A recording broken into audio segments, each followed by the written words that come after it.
welcome. This is Jeff Dalto of Convergence Training, back with one of our audio pod webcast series.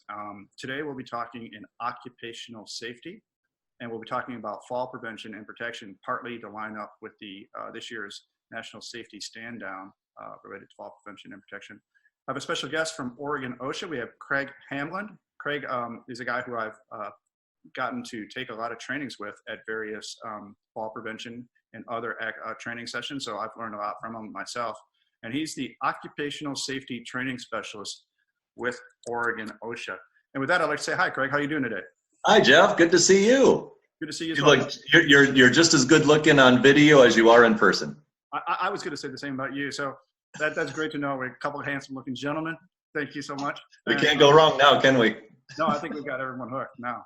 So, thanks for coming on, and thanks for being willing to talk to us about fall prevention and stand down. I wonder if you could tell us a little bit about yourself and your role with Oregon OSHA and your interest in fall prevention before we dive in. Yeah, well, thank you again for inviting me to this interview. Again, I am Craig Hamelund with Oregon OSHA. I've been with Oregon OSHA now for 24 years come June. My goodness, time flies. It's been a good gig. I've had a lot of fun doing it, met a lot of great people both inside the organization and outside. I currently provide training internally to our own staff, both our enforcement staff as well as our consultation staff. When we bring folks on, a lot of new hire training, of course, for our compliance and consultation staff, as well as refreshers. We provide a lot of training on revised codes or new codes or rules that whether we or federal OSHA promulgate. We'll give our folks, of course, some training and information on that, as well as quite a bit of outreach. I'm still fortunate to provide a good number of breakout sessions or speaking engagements out there to the public, whether it's Oregon OSHA workshops or the fine conferences that Oregon OSHA co-sponsors, as well as other gigs where I'm able to come and speak on behalf of Oregon OSHA. And certainly in line with fall protection and how important fall protection is out there, both in general and in all industries, construction, general industry, of course, even forest activities and agriculture. And of course, in addition to all of the rules and regulations we have on fall protection, it's just super important to get the word out and, just start from scratch and help employers and employees identify those fall risks, help them through, their pre-task plans and the planning that should be there in relation to identifying those fall hazards, and then going from there in determining the proper fall protection methods. But I did represent the enforcement side a number of years ago. I was out in the field as one of those enforcement officers that show up unannounced. And ironically, it always happens to be the worst day for an employer when the OSHA person shows up unannounced. But I did that a number of years, both in South Carolina with South Carolina's OSHA program, as well here in Oregon OSHA. And then 1998 is when I made the move over to education, both public education and internal education. So it's been a great ride and enjoying it. And for a handful of years here coming up, I intend to keep doing and continue to do the best I can, representing the agency and talking the good talk out there when it comes to occupational safety and health. All right, good. Thanks a lot. Really excited to have you in here. So before we dive in specifically to talk about aspects related to fall prevention, I wonder if you could just kind of, especially for people who aren't familiar with it, tell them what the stand down is, what it is, what that's all about.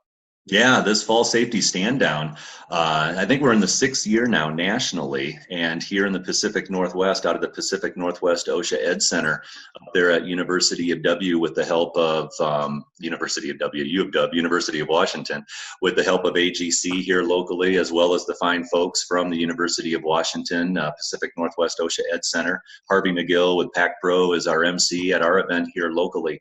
But for a handful of years now, we've been dedicating most of a day to talk fall protection, to provide training and information on those, again, those risks, those hazards out there, mainly in the construction industry. But of course, we can't help but talk also just other industrial workplaces where those fall hazards exist. We have hosted this now, again, like I mentioned, for about a half a dozen years. It is a national promotion. As a matter of fact, I think it's OSHA's largest outreach event that they do specifically for the construction industry throughout the country. Here locally, we have been hosting this now usually in early May out at the Sheet Metal Workers Training Center, local 48 there near Gresham. And Gresham and Portland, the border there. And we brought in anywhere from 50, 60, 70 attendees, mostly representing construction, but a good number of folks representing general industry as well, folks that do maintenance activities and whatnot that still face those same exposures to falls. But it's a huge promotional effort simply to get the word out. It's to encourage employers and contractors and insurance companies and the loss control professionals out there, and of course, most importantly, the workers and the employees to think, dedicate a day and think about those fall hazards, to emphasize, the importance of fall protection, to emphasize the importance of identifying those fall risks, and get everybody involved. And whether it's through a tailgate meeting, whether it's through a luncheon, I know a lot of companies do a lot of different things. Some companies will dedicate, upwards of an hour, maybe providing refresher training on fall protection. A lot of contractors will bring in a local distributor or vendor of fall protection gear and have that vendor provide a trailer demonstration to actually show how the systems work. Again, a good number of other contractors will actually invite others onto their job site and just make it a beneficial meeting for all involved. And again, the whole purpose is just to emphasize the importance of planning and providing the fall protection, whether it's personal fall protection or more of the passive systems like guardrails or covers over holes and openings, and then provide training and information and just that reinforcement to the workers of how important this is. Maybe share some of those statistics, share some of those true testimonials of where workers have been fatally injured or seriously injured when it comes to falls. And again, the focus is in the construction industry, but we also like to kind of take it further and emphasize the importance to those other industries as well, where workers face those fall risks. Great. So yeah, thanks for the stand down. I didn't know that it might be OSHA's biggest promotional outreach campaign, but I'm not shocked to hear that. I believe it is specific to the construction industry. And of course, federal OSHA has their hands in a lot of different outreach, a lot of different types of, promotional events and campaigns. But I do believe specific to the construction industry, Jeff, this is the largest one. They did roll out here last year. I believe last year was the first one for the trench safety, excavation safety stand down. And I think that's coming up right around the corner as well. So that's one of the newer ones for the construction industry. But the fall safety stand down, again, I think it's coming up to its 6th year. So it's still fairly new, but it just seems to be getting better and bigger. More sponsors, more contractors, more distributors, more manufacturers are getting on board, as well, of course, as more and more OSHA offices across the country. Oregon OSHA has been involved as well, not only with the local stand down that we do over there at the Sheet Metal Workers Training Center in early May, but it also happens to be a day where we see a few more consultation requests from contractors to bring out one of our consultants on that day to talk fall safety. And by the way, it's not just that day. I've been plugging the local fall safety stand down, and it's on May 10th of this year, 2019, out there in Gresham. But actually, federal OSHA dedicates the entire week, so the week of May 6th through the 10th. Anytime during that week is the encouragement for contractors to do what they can, again, just to reemphasize and reinforce the importance of identifying fall hazards and, of course, promoting fall protection. Great. Thanks for calling that out. So it's really a week-long event, and hopefully we'll be applying those lessons all year round. So a lot of work being done to raise awareness of fall prevention and protection. You mentioned some things about fatalities and statistics. So, and the reason is we have some bad stories to tell on the fatality and statistics level. Could you give us a little information about that related to fall prevention? Yeah, absolutely. And it's been this way, unfortunately, for many years, Jeff, where falls are still the leading cause of death in the construction industry. And when you take a look at the total gross numbers of fatalities in all industries, of course, slips, trips, and falls are up there. Any given year, it could be number 2 on the list or number 3 on the list. Transportation-related incidents are still number 1 in terms of the leading cause of fatalities in all industries. But specific to construction, it's still falls. As a matter of fact, I was pulling some numbers. If you don't mind, I'm going to refer to some of my notes here if I can find them. Now, I wanted to share just real quickly, Jeff, if I can, both national statistics as well as Oregon statistics. So, for example, in 2017 nationally, there was a total of 5,147 reported fatalities. And of those 5,100 reported and compensable fatalities, 887 were specific to slips, trips, and falls. Now, of those 887, 713 of those fatalities from slips, trips, and falls were falls to lower levels. Obviously, more injuries come from slips and trips, not so much fatalities, but obviously more fatalities come from falls to lower level than injuries. And of those 713 falls to lower levels, anywhere from a few feet of elevation all the way up into 15 feet of elevation seems to be where the majority of fatalities occur. So right there between a half a foot or two, all the way up to about 15 feet from elevation or from a lower level is where most of the falls occur. Now, specifically in construction in 2017, there were a total of 971 fatalities. So again, of those 5,100 fatalities, specifically 971 were in the construction industry. Of those 971 fatalities in the construction industry, 386 were slips, trips, and falls. And of those 386, 366 were falls to lower levels. So again, about a third, a little more than a third of all of those fatalities in the construction industry nationally were falls to lower levels. Here in Oregon, of course, our numbers aren't as extreme as the numbers across the country, but still way too many. In 2017, Oregon received a reported 35 compensable fatalities, and of those 35 fatalities here in the state of Oregon in 2017, a total of 3 of those 35 were falls.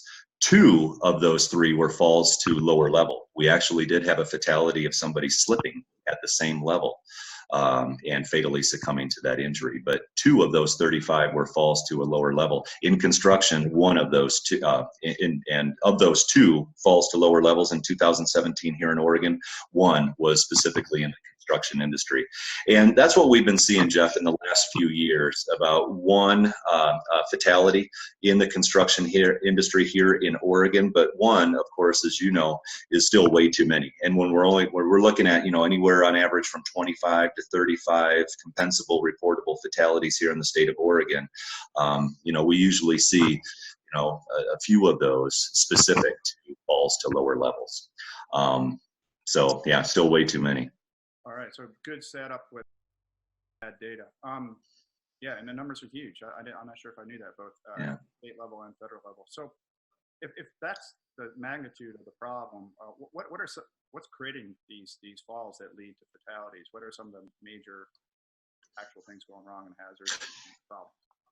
Yeah, and specifically when we look at the construction industry, oftentimes we immediately go to roofing practices, and not to pick on the professional roofers of the world out there, but unfortunately we do see a lot of fatalities coming from roofing activities, because when you think of it, whether it's a carpenter, a laborer, or an electrician, at times, many times they're working at elevation, but not necessarily all the time. Well, when it comes to the roofing trades, it's not often they're not working at elevation, short of getting in and out of their rig and up to the ladder. Once they're on the ladder, going up or down, they're working at elevation. So it's no surprise, of course, that we see a bulk of the fatalities coming from the roofing trades. And then when you look at specifically the equipment or devices, ladders, scaffolding, whatever workers are using to stage themselves to do work. If they're setting trusses, rafters, those specific work practices. We still see, of course, way too many fatalities of workers falling through holes, skylights. As a matter of fact, we had another fatality so far this year, early in 2019 here in Oregon. A construction worker fell through a skylight. And nationally, we see way too many fatalities of construction workers or maintenance workers falling through skylights or other types of roof openings. There could be distractions. Workers could be distracted, whether it's, receiving orders up on the roof, whether it's a pitch roof or a flat roof, blind corners. They might be struck by equipment. Of course, environmental conditions. There's tripping and slipping hazards, of course, up there already when they're working at elevation, which just promotes the opportunity of falling from the edge. Typically we're seeing falls just off of an unguarded edge. But again, with window openings, with roof openings, with skylights and other floor holes or floor openings, slips, losing balance. Ladders, unfortunately, also play a significant role as well. I know a number of years when I was out there doing public education workshops and specifically crunching numbers on fall hazards and fall-related deaths and injuries. It seems like ladders seem to always be up there. They're very, portable. They're very useful. They're very versatile. But of course, it could also promote, a lot of those dangerous exposures of falling to a lower level. All right. So, yeah, in my own life, I graduated from college in Michigan, like late '89 or something. Moved out west at that time, and my first post-college career was a roofer. And I didn't see any safety training. I never saw a guarded edge. I never saw a fall protection harness. I carried way too much up ladders. So I'd like to believe maybe that's not the case today, but maybe it is at some workplaces as well. So maybe there's room to improve there. It's better, Jeff. I go along right where you're saying. The paradigm shift is still shifting to the better, where we're seeing, and I credit a lot to general contractors. Obviously, there's a number of consultants, there's a number of training providers such as yourself. There's a number of distributors, manufacturer reps that have been, long putting out the good word and the reinforcement of following safe work practices when it comes to workers working at elevation. But general contractors that actually make it a site policy of all of the subcontractors, to abide by their expectations. I know a number of general contractors that don't look at trigger heights like OSHA does. Obviously, we have a number of fall protection related requirements that require fall protection at certain trigger heights. That distance of elevation where the worker is above a lower level, where our rule kicks in requiring fall protection. Well, a lot of general contractors just, we don't have a trigger height. It's 0 feet. It's 4 feet. It's 6 feet. Whatever they want to choose, of course, assuming that they're still in compliance, of course, with their local OSHA requirements. A number of general contractors go above and beyond our requirements and just cap a site policy and require that of all the subs. And I think, over the years through attrition and just through, continual training, promotion, those kinds of things, it's starting to embed a little bit in the culture there in the construction world. And for a number of contractors, both big and small, that's all they know. If they have long been under that corporate policy of having more stringent fall protection requirements than what the OSHA requirement says, and they work in that culture and that environment for a number of months, a number of years, it kind of grows on them, and that's all they know. And it's a good habit. It's a good habit at that point to practice and follow. And my apologies if you hear the dog. Obviously, I'm at home, and whenever somebody walks by, the dog has to protect her house. Well, I'm glad he or she's on duty. It's good to know. She's always on duty, unless she's eating. Yeah, the same thing happened with the last person I interviewed. No problem. We're happy to say hi to the dog. But that's good news that you feel like the culture is improving. Good for the contractors for being part of it. And I think the point you made about the trigger heights and people exceeding compliance requirements, I think that's something all safety professionals should keep in mind, is that compliance is the floor, it's the minimum. And we can all aim for compliance and better. So that's an encouraging word. So if that's where people are dying, are there special populations of people who are maybe more at risk? Well, I spoke of roofers, obviously, and just because of their true exposure, their direct exposure to unguarded edges and sides, whether it's a pitch roof, even flat roofs. Obviously, we look at flat roofs, of a 212 pitch or less, is typically how Oregon OSHA defines a flat roof. You're thinking, well, what are the fall dangers on a flat roof? Well, again, skylights, floor openings, obviously working in close proximity to the unguarded edge, in addition to maybe those distractions that could take their attention away. But certainly when we look at, pitched roofs, obviously now we have gravity taking its part, and even promoting more of the true fall exposure, the danger, the risk of falling off of the roof. Small residential contractors, obviously, OSHA has long had an emphasis for. Oftentimes when we look at small residential contractors, they may not have the resources as, say, the large general contractors do. Not to say that they're not complying with our rules or they're not providing equipment or gear, but just the continual promotion, the education, the training. They may not have the resources, the time as, say, the larger general contractors can, in terms of that, the opportunities to provide that education. So for a long, long time now, Oregon OSHA, among other OSHA programs here across the country, have had emphasis programs on construction and fall hazards in construction, with a close watch on residential construction. And of course, as well as I, as many as of these homes that are being built, the single family townhouse type of construction, stick frame construction, the residential construction, again, whether it's installing and setting the brace, the roof, the setting and installing the rafters, the trusses, the sheeting, the roofing. Obviously, that's where we're going to really focus our attention once they're working up there at that elevation. And you look at the statistics also, Jeff, obviously I mentioned earlier with carpenters and laborers and electricians, power line workers, iron workers, of course, they're all working at elevation as well. So we don't discriminate when it comes to a certain trade necessarily working at elevation. It's just the danger of working at that elevation. And even outside of the construction industry as well, we don't want to forget other industries, whether it's agriculture or general industry workplaces, millwrights, maintenance workers up, on a roof, up on ductwork, up in an aerial lift, up on scaffolding. We just had a death a couple of years ago here in Oregon where a millwright fell from a conveyor. So, gravity and nature don't discriminate. Gravity takes over, and whatever piece of equipment or whatever structure workers are working from, that's obviously, the exposure to the fall is there. But in the construction trades, obviously, roofing, general labor type of activities, carpentry seems to be where a lot of our focus is. Am I correct? I think, repeating from classes I've taken with you, a couple of other populations that are at higher risk are, one, workers who don't speak English as a first language, or maybe don't speak English, period. And then also maybe older workers. Is that true as well?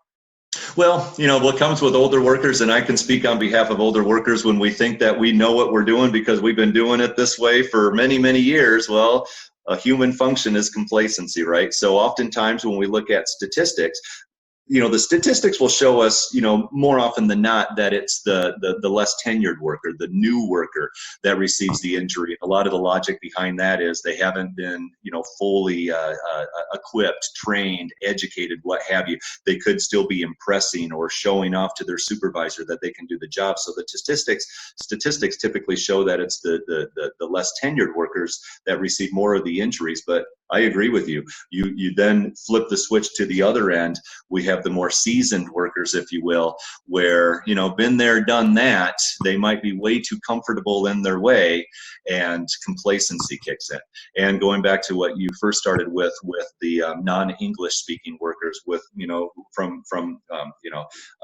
we have obviously a large Spanish-speaking population here in Oregon, a Russian-speaking population here in Oregon.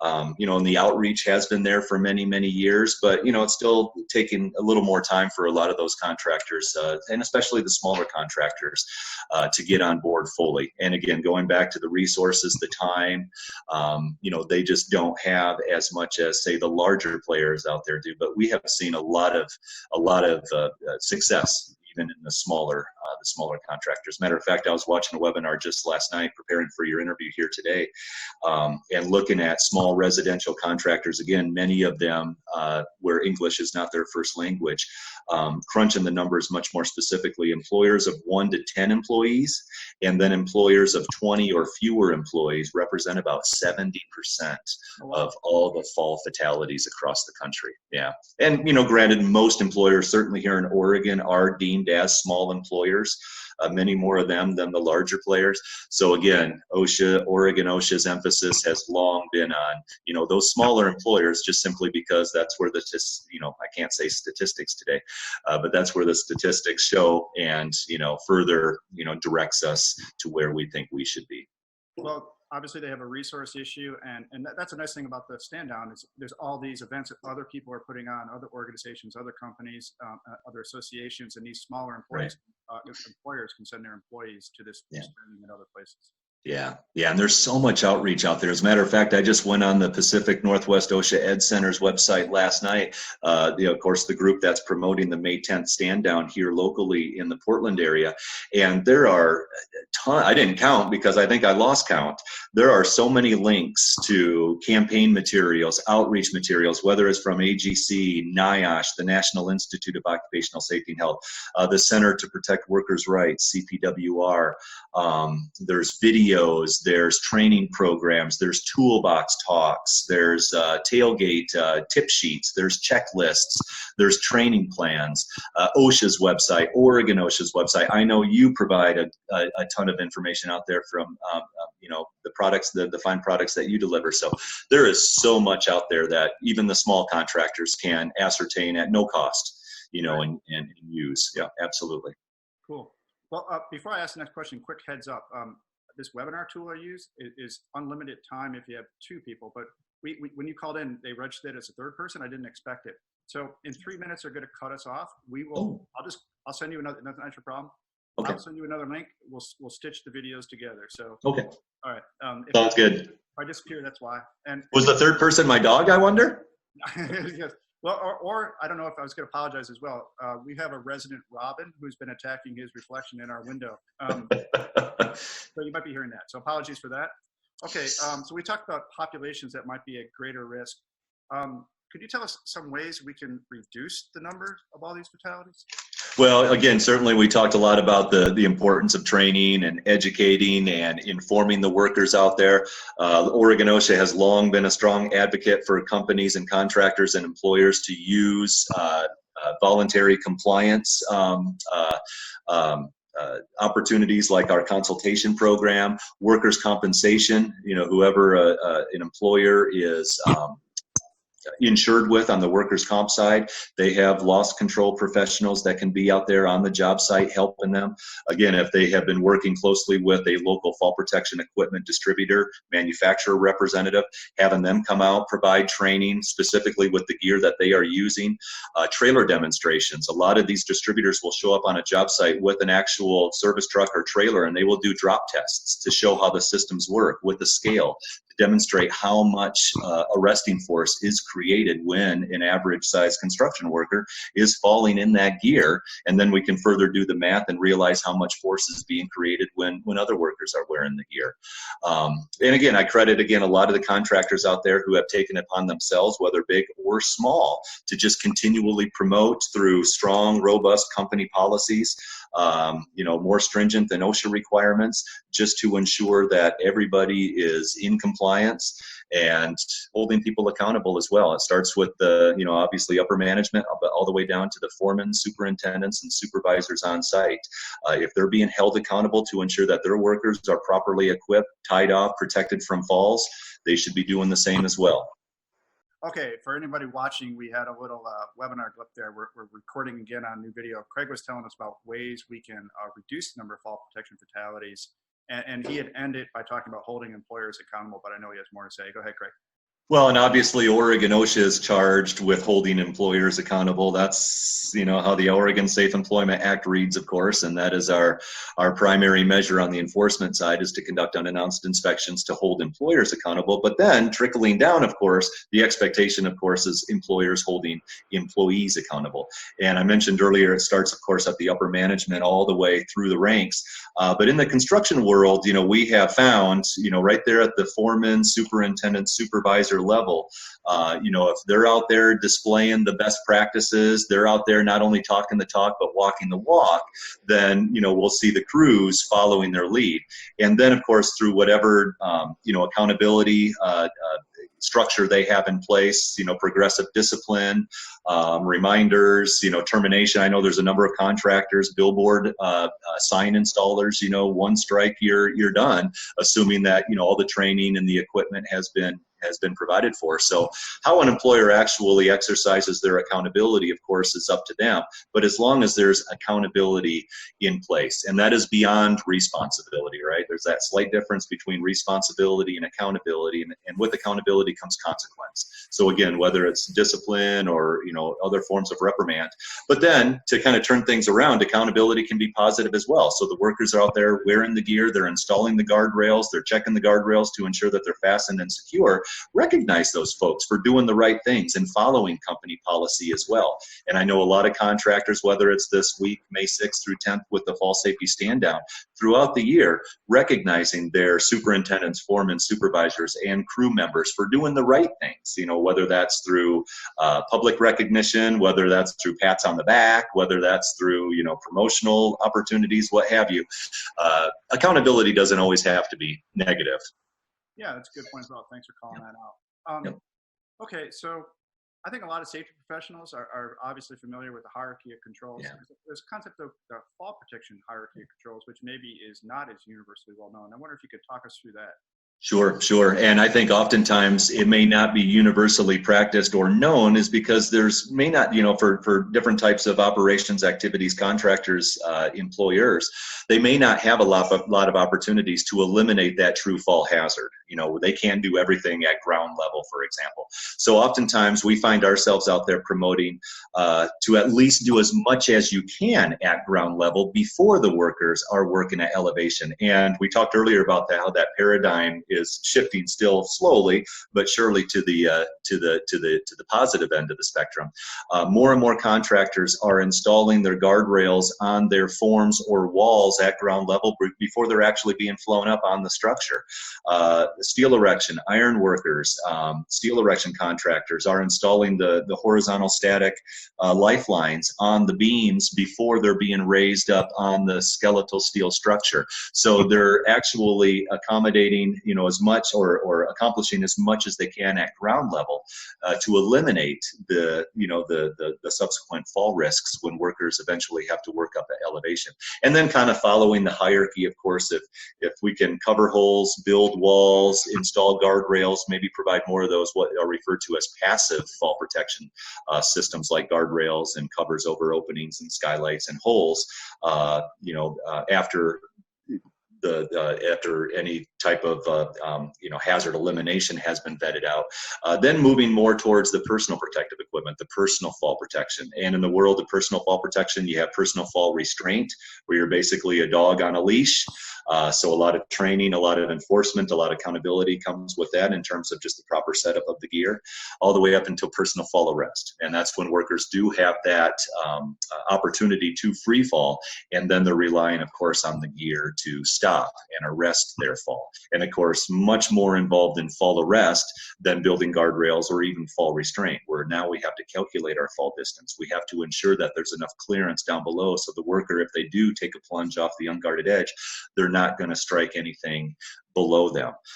They're limiting their free fall as much as possible to reduce the arresting forces that will go to their body, when they're stopped and arrested in that fall. All the way up through warning line systems, safety monitors that roofers can use, where it's basically a designated individual on a flat roof watching others work and reminding them to stay away from the edge. So Oregon OSHA, through our fall protection standard, which is found in our Division 3 Subpart M, we do have other options for fall protection, not as strong as more of the passive systems, if you will, the true fall protection methodology. But through warning lines, controlled decking zones for steel erection activities, safety monitors, there's other options that contractors can use. And of course, at our website, we have a number of publications. Excuse me, I know that was a little unprofessional, but we have a number of publications that we provide at all of our field offices and our lobbies. Of course, all of this good stuff is online as well. We have a number of fact sheets and hazard alerts in addition to these guidebooks. But if we can eliminate the fall exposure, of course, that's the best. Next best would be the passive systems like the guardrails and the covers. Next best would be the personal fall protection, the fall restraint, the fall arrest. Again, much training, much accountability, much enforcement, all the way to those the warning lines, the safety monitors, those other options that are more of a management control. Great. So nice intro or review of the fall protection hierarchy controls. Appreciate that. A couple other points. You're with Oregon OSHA. It's maybe different than what some other people's state plans are or the federal plan. But as a safety trainer, I will say I have loved the content, the training materials, and the informational materials made by Oregon OSHA. I would recommend, and tell me, I would recommend people, even if you're not with Oregon OSHA, check out their materials because they're really informative. Am I not correct that in general, or maybe all times, Oregon OSHA is just stricter than federal OSHA? Is that essentially true? Well, of course, Jeff, I'm going to say Oregon OSHA is top notch and the best in the country for sure. And that's really all I have to say about we do take great pride in what we're able to do. And we're only able to do this because obviously of the strong partnerships that we have with unions, with JATCs, with employer associations. We have strong partners out there in the community that really make us even stronger. Obviously, it doesn't hurt to have a budget where we are able to print these guidebooks, produce these fact sheets, co-sponsor conferences, provide online training. And just a little heads up here, in the next coming month or two, maybe, our brand new fall protection online training suite will be introduced. And our public ed folks have been working long and hard on that. And I think folks are just going to be blown away when our revamped fall protection online training will debut here sometime this year. But thank you for the plug. But we do offer a lot of good stuff, but that's just, mainly because of the funding that we have available to us through the workers' compensation system. And I think of it this way: for employers out there and contractors, they're already paying, and in their mind probably pretty high premiums because of the dangerous work they do. Well, through the workers' compensation system is how Oregon OSHA is primarily funded. So contractors are already paying for these guidebooks. They're already paying for our consultation services. So get your money's worth and use us for sure. And that's, of course, in addition to their workers' comp carrier, in addition to private consultants. There's a good number of sources out there. In addition to that, every month there's a couple of different groups that meet regularly just here in the Portland area. The last Tuesday of every month, the Construction Safety Summit holds their monthly meeting over at John's Incredible Pizza in Beaverton. And that is just a group of safety-minded professionals and individuals that come for lunch and talk safety. Every third month, there's a 3-hour training topic that is embedded in that monthly meeting. We also have the Safe Build Alliance that meets. We have our Construction Advisory Committee, which is a long-standing rule advisory committee within Oregon OSHA that meets the first Tuesday of every month in my office here in Tigard. So there's a good number of opportunities for contractors to get involved too and learn more about what Oregon OSHA can do for them, in addition to a lot of other reputable sources out there. Great, thanks. Yeah, so good resources for people in the Portland, Oregon area. If you're not in Portland, Oregon area, know that your local OSHA is probably doing something similar. I do think that Oregon OSHA materials are great. I'd also point out WorkSafe BC is another great source. So great materials out there. Absolutely. And for a lot of the folks here nearby that work both in Oregon and Washington, we have a strong partnership and really strong connections and great friends with Washington L&I, Division of Occupational Safety and Health, the DOSH program up there. And of course, on their website, they produce a lot of wonderful, hazard alerts, guidebooks, online training, online videos. There's the world is the oyster out there for contractors, especially when it comes to fall protection materials. Great.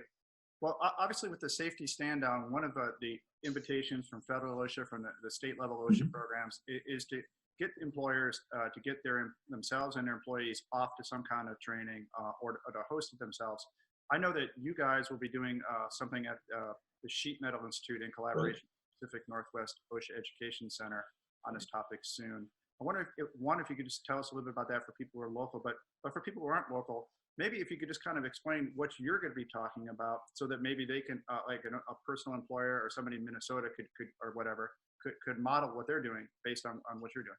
Absolutely. I mentioned earlier, Jeff, with the Pacific Northwest OSHA Ed Center and their website, if folks just simply go there and click on their advertisement for this upcoming May 10th fall safety stand down here in the Portland area, there are a number of links to other campaign materials and outreach programs and videos, and there are a lot of contractors and a lot of others that are sharing exactly what they are doing. as part of that week. So I think a lot of contractors, even outside of this area, can learn what others are doing. And again, whether it's tailgate talks, toolbox talks, a luncheon, a barbecue, a trailer demonstration from a local vendor who can show up on a job site, kind of bringing other contractors in, making it a beneficial opportunity for all on the job site. Here locally, of course, as you mentioned a couple of times, we have an all-day, it's at 9 to 2, I think, is how it's structured out there at the Sheet Metal Center. And basically, what happens that day is a streamlined version of Federal OSHA's outreach course. I think it's 7405, Fall Hazard Awareness for the Construction Industry. So again, Harvey McGill of PAC Pro here locally is our MC, but we have a number of other partners and members who will be there. There's a panel discussion where we'll answer questions. I'll be there providing some statistics and, again, some of the outreach that Oregon OSHA does. We have a couple of local construction contractors that will be there to provide their testimonials and all of the efforts and all of the wonderful things that they are doing. We have workers' compensation and the insurance industry represented, where Travis Stone from AGC here locally will provide his expertise. But a good bulk of the day here on May 10th here locally will, again, be a summarized version of Federal OSHA's outreach course 7405, Fall Hazard Awareness for the Construction Industry. And of course, across the country, there are a number of OSHA Ed Centers where contractors can sign up and attend not only that fall protection course, but a good number of other topics that the OSHA Ed Centers provide as well. But at least to kind of get a taste of what is being offered out there, I cannot stress enough just simply going to the OSHA Ed Center Pacific Northwest site and click on the ad for the May 10th Fall Safety Stand down here and just take a look at all those links and all those materials that are posted there. And of course, Oregon, Federal OSHA's website too. If you just simply, if contractors go to OSHA.gov, click on A to Z F for fall protection, you will see a link there for the May 6th through 10th Fall Safety Stand Down Week. And there's a ton of links and a ton of material there that provides good outreach. Good reminder. And for those who are watching this in video form, know that I will transcribe this, and I'll put a whole bunch of links into the transcription as well. So all the links we've discussed throughout the day, all the different organizations, materials, I'll do my best to link those for people who want to check that out. So we talked about a lot of resources, but all the way up to WorkSafe BC, Federal OSHA, Oregon, Pacific Northwest OSHA Education Center, all the different OSHA education centers throughout the United States. Are there any, I guess in parting, anything we haven't talked about fall prevention you'd like to say, and or any maybe one or two resources you think are really excellent that deserve calling out? Absolutely. Thank you, Jeff. One activity that when I remember, try to plug as often as I can with contractors, both big and small, and certainly the small contractors. And we talked earlier about our focus on the residential side versus the commercial side for a number of reasons, is right there before the work begins. Hopefully they're bringing their crew together, or crews if other contractors are on site, and simply do a pre-task plan or a job safety analysis, whatever they want to call it. It's basically stepping back for a few minutes and talking about the work at hand and the tasks that those folks will be facing and risks those folks will be facing in the next couple of minutes. Basically engaging their mind before their hands, right? If I can steal a campaign promotion from years back, and actually thinking about the work before they actually do it as part of a pre-task plan. Now, coupled with that, what our enforcement officers can do, and I would safely assume that other OSHA programs across the country can provide as well for contractors, is we provide what we call on the enforcement side a pre-job conference. Now, we do have a robust consultation service where contractors can call and set up a time and a date for one of our construction safety consultants to come out on site and work with them for as long as needed, and our consultant will provide them a nice report of all of the findings. But oftentimes our consultants have quite a backlog, and they may not be able to get out to a job site tomorrow morning when that contractor would like them out there tomorrow morning. Our enforcement officers oftentimes don't have the backlog like our consultants do. And an enforcement officer could actually come out there that next morning to help a contractor. And I know for some contractors that sounds weird. That would be like me inviting the IRS into my house this time of year to help me do my taxes, right? Well, the key here is if a contractor, before their job begins, before their people are exposed to any hazards, bring out one of our enforcement officers. They can't write a ticket, if you will, or write a citation if they can't substantiate an exposure to a risk. So if it's right there before the job begins, this is the opportunity where an enforcement officer from Oregon OSHA can kind of put on their consultation hat and answer questions and, kind of point things out that the contractor should be emphasizing or paying attention to. Could be 10 minutes, could be 20 minutes, and then that enforcement officer is on the road to do something else. So it's what we call a pre-job conference. So if any contractor out there just simply calls any of our field offices and asks for a pre-job conference, that's the opportunity to bring out an enforcement professional, but not in enforcement capacity. Okay, absolutely. So a couple questions about the consultation and the pre-job consultation there.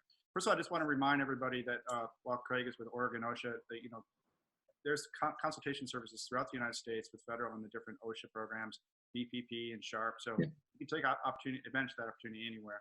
I don't know, however, Craig, if this idea of the pre-job conference with an OSHA inspector would be available nationally. Is that just in your area, or is it broader than that? Well, it's one of the many outreach activities, or I suppose efforts that nationally federal OSHA always wants to be available for with contractors that especially don't have that lead time, or something comes up where they need answers to questions in a short time frame, where a true consultant may not be able to make it to a job site. Now, obviously, throughout the country, some OSHA offices are better staffed than others. For example, we have just as many compliance officers alone out of our Eugene office as the state of Idaho does, period. So, with all due respect to our friends in Idaho, there's only a handful of folks that cover that entire state. So the opportunity for them to come out that next morning may not be as great as for one of our folks to come out that next morning. So a lot of it is left to how staffed and resourced those other area offices or local OSHA offices are. All I can encourage for contractors is to make a phone call or send an email to their local OSHA office and ask if a pre-job conference if pre-job conferences are made available in that area. Speaking on behalf of Oregon OSHA, we don't advertise it nearly as much as, say, our consultation, conferences, public education side of things advertise. But it is an activity that we still do. We have done for many, many years, and I try to plug it whenever I remember and wherever I go. It's called the pre-job conference, and it's a little consulting our enforcement officers can do. But again, the caveat, Jeff, before the job begins, before the folks are exposed to any hazards. Obviously, if an enforcement officer shows up and the folks are already working at elevation without fall protection, then they have to do what they're paid to do, and that's to enforce. So the caveat there is before the job begins. And also, real quick, if a job site has a number of contractors present, then we encourage that communication is made, because there has been times in the years where a subcontractor will call one of our enforcement officers out for a pre-job because they haven't started yet, but 3 other subcontractors have already started. So here comes the enforcement officer showing up by invite with one subcontractor, and 3 others were not informed, and it probably didn't go over well. So communicate. Yeah. Okay, good. That's great. So, something worth looking into in your local area. Maybe your local OSHA can do it, maybe they can't, but it's good to know it's a possibility. Yeah. Good addition there. I guess at our end, at Convergence Training, we're also creating materials, as you said, for the stand down that we're giving away for free. I know OSHA has a nice little toolbox talk guide, and we're creating a checklist to help you go through that. And another thing I want to call out, when you were talking about the fall protection hierarchy of controls, of course, we talked about PPE. We have an existing interview I recommend people check out with a woman named Hannah Curtis at the University of Washington, discussing something called the SHEWT study, SHEWT, where she talks about problems that women have getting PPE that fits on a job, and other problems that women have in safety in general. And that's on the Convergence Training blog now. I'll give a link in this article. And then also for fall prevention, the Safety Stand Down Week, we have a second interview with Abby Ferry, who's with the ASSP and a common interest group, I think they're called, WISE, Women in Safety Excellence, where she's talking about the same issue. So something to be aware of and some resources to check out there as well. Great, Craig, that was great. Really helpful information. Any final words for us? I know it's easy for me to, keep encouraging employers and contractors to become more involved, of course, in the occupational safety and health world if they're not already. I cannot stress enough our Construction Advisory Committee, which is a long-standing rule advisory committee that meets every first Tuesday in our office in Tigard. It's open to all. Even if folks don't want to, speak up much, they can certainly attend and listen, and they can learn all the goings on, any rules in the pipe, any rules that are in the pipeline to be promulgated, they can kind of get a heads up there. In addition to those local groups that meet, Safe Build Alliance, the Construction Safety Summit, that information I'd be more than happy to. And I would assume, Jeff, you're going to provide my contact information. Please, if anybody can, if anybody's interested in emailing me, giving me a phone call, I can steer them in those directions as well. I cannot stress enough, again, use in consultation or our pre-job conferences, workers' compensation, private consultants that are out there, and the actual equipment distributors that can come out on site and actually show how those systems work. But yeah, there's so much information out there, great information, just whether it's, specific in a particular specific information, like if you get from other OSHA programs that might have different requirements for trigger heights or whatever. Bottom line, there's a good amount of information out there just on the fundamentals, just on the ABCs, the fall protection methods, the risks, the hazards of falls in construction. And then if contractors still have questions on certain local requirements, certainly give us a call, send us an email. It's not going to prompt an inspection. We're here to answer questions. All right, great. And so for everybody out there, this is Craig Hamelund. He's the Occupational Safety Training Specialist with Oregon OSHA. I give a lot of specific information about Oregon OSHA, but the same is going to be true in your area, either with your state plan or your federal plan. A reminder that the safety stand down itself is May 6th through 10. Do I have that right, Craig? Yes, May 6th through 10, and our local gig here is that Friday, May 10. Right. And I think the last I heard, Jeff, seats are still available too. So the Pacific Northwest OSHA Ed Center, click on the ad, and that's how folks can register to attend. And lunch is included. And not only is lunch included, it's worthwhile pointing out that's a free event. Yeah. So, yeah. And if you're I'm sorry. It's no cost. And if you're typically the OSHA Ed centers across the country, of course, when they're providing their programs, those are for a fee. There are some discounts available for public sector employers and whatnot. But yeah, the stand down here is free of charge. All right, cool. Well, thank you so much. And Craig, I'll hit the pause button here. I'll meet you on the other side of the pause. Everybody else have a great safety stand down week, May 6th through 10, and then remember to apply this stuff every day of the year, and stay safe. Great. Thank you, Jeff. You bet.